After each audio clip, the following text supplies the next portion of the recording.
বানপানী মানে বানপানী নহয় কি ক'ম অল আছাম বানপানী হৈ আছে।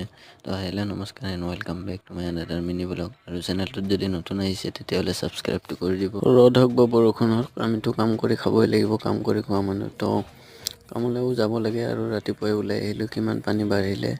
তো এতিয়া কামলৈ গ'লোঁ। যোৱাকালি যোনখন গাড়ী লোড কৰি আছিলোঁ সেইখন গাড়ী আজি আকৌ লোড কৰিব লগা হ'ল, কাৰণ কালি লাষ্ট ফিনিচিঙতে দিলেই নহয় বৰষুণ এজাক। তো তাৰ কাৰণে গুচি আহিলোঁ এইফালে, আকৌ গধূলি হৈ গৈছিল। কিন্তু টিকাফটা ৰ'দ একেই কালিৰ নিচিনাই। আৰু আপোনালোকে ভাবি আছে নেকি এটা ভিডিঅ' ডাবল এডিট কৰিছে, তেনেকুৱা নহয়। কথাটো হ'ল কামটো অকণমান লেতেৰা ন, তো কামত এযোৰ কাপোৰে ইউজ কৰোঁ যেতিয়ালৈকে লেতেৰা নহয়। লেতেৰা হ'লে এযোৰ ধুই কিনে আকৌ বেলেগ এযোৰ ইউজ কৰোঁ।